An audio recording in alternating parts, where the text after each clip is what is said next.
Hello, this is Dan Richardson at the Chapel of the North Hills. I'm continuing to look at the villains of the Spider-Man movies to see how we can understand something about the nature of evil as described in the Bible. So we have looked so far at how envy and covetousness can consume a person and turn them evil, and that was the case with the Green Goblin of Spider-Man 1. And then we also saw how a lust for power can totally absorb someone and change good intentions into bad outcomes. That's what happened with Doc Ock in Spider-Man 2. Now in Spider-Man 3, Flint Marko, who is played by Thomas Hayden Church, he needs money. And it's presumably for his daughter who is sick, and he decides to rob a liquor store with an accomplice. In making his getaway, he tries to steal a car from Peter Parker's Uncle Ben. He has a gun, but he doesn't intend to use it. But his partner startles him, and somehow Uncle Ben ends up dead. Well, Flint is later arrested, and he's sent to prison, and he escapes prison, and he goes to visit his daughter. And he tries to explain to her that he had no choice.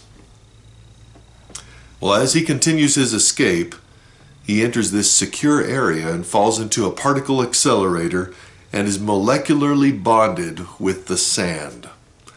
Well, now Marko can change shape, and he's forced into a battle with Spider-Man, who is bent on revenge. At every turn, the Sandman has been reacting to forces all around him. He is the ultimate victim of circumstance. Well, the Bible tells us that sin, like this, is a slippery slope.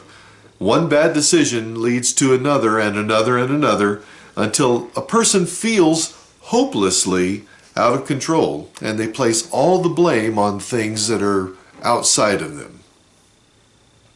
They play the victim card, and they say, just like Flint Marko, I had no choice. Well, the first psalm paints a vivid picture of this digression. The blessed man does not walk in the counsel of the ungodly, or stand in the way of sinners, or sit in the seat of the scornful. See, notice that progression. Walk, stand, sit. You walk in the wrong counsel, that leads to standing in the wrong place. And after you've stood a while, you finally decide to sit down. And now you're joining the wrong group. The man may think he has no choice, but in actuality, the decision was made a long time ago at the very top of that slippery slope. The life of Solomon gives us a great example of this. He knew the command of God not to marry foreign women, or they would turn his heart away from God, and yet he persisted. He was deeply attached to many women, and he began to build places for them to worship. Then he joined in worshiping them with them. You can read about that in 1 Kings 11. So if we feel like we're stuck in victim mode, we have to break away from this cycle the same way that Sandman did. When Peter forgave him, well, then the Sandman stopped fighting. So don't be a victim.